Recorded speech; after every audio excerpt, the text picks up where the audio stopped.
Ever since his election in 2016, Donald Trump has become a focal point of media everywhere. There are millions of stories produced on Trump every single day. It's fascinating. A quick talk at the census will tell you that 83.2% of Americans are under the age of 25. If Donald Trump is 72 years old, that means that Trump has existed for 47 years before 83.2% of Americans. So it begs the question, who is Donald Trump, really?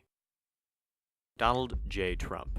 By the time he was 15, he had made his first $1 million by taxing chicken imports to San Francisco from China. Donald noticed a soft spot in the Chinese chicken industry.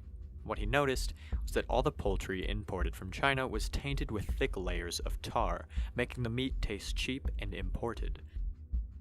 By passing several policies through New York City Council, he was able to tax the Chinese by 83.2% and single-handedly saved the entire state of Kentucky from bankruptcy.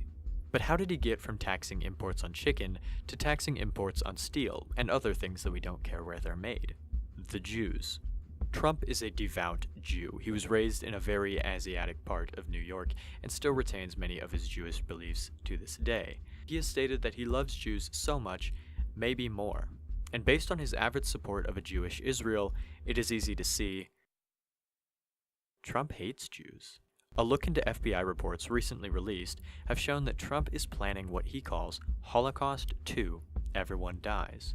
It is no surprise that Trump has been much more involved in meeting with our enemies than other presidents of the past, so much so that it begs the question, whose side is he on, and what are they planning? Russian President Vladimir Putin has said that he and North Korean leader Kim Jong-un have taken several baths together and have discussed extensively the possibility of Holocaust 2, Everyone Dies. At a recent summit with Vladimir Putin, we can easily see Putin and Trump planning Holocaust 2, Everyone Dies right before our very own eyes. A reporter with CNN has also come out and said that she has never seen Donald Trump eating a falafel. Is this evidence of Holocaust 2, Everyone Dies? Or is this part of a deeper-rooted issue in Washington, D.C.? Lack of falafel on Capitol Hill, and what the president's anti-Semitic eating habits say about the future of Jewish culture. Extensive research has shown that there are only 1 to 5 falafel shops in Washington, D.C. This is relatively low compared to cities like Sioux Falls, Iowa, which has as many as 20 shops with classic falafel digs like Yassine's Falafel House, Milwaukee Wiener House, and Arby's. Although there is a distinct lack of falafel availability in Washington, D.C., it is easy to visit one of the 5 falafel shops that do exist. So why is it that the president hasn't?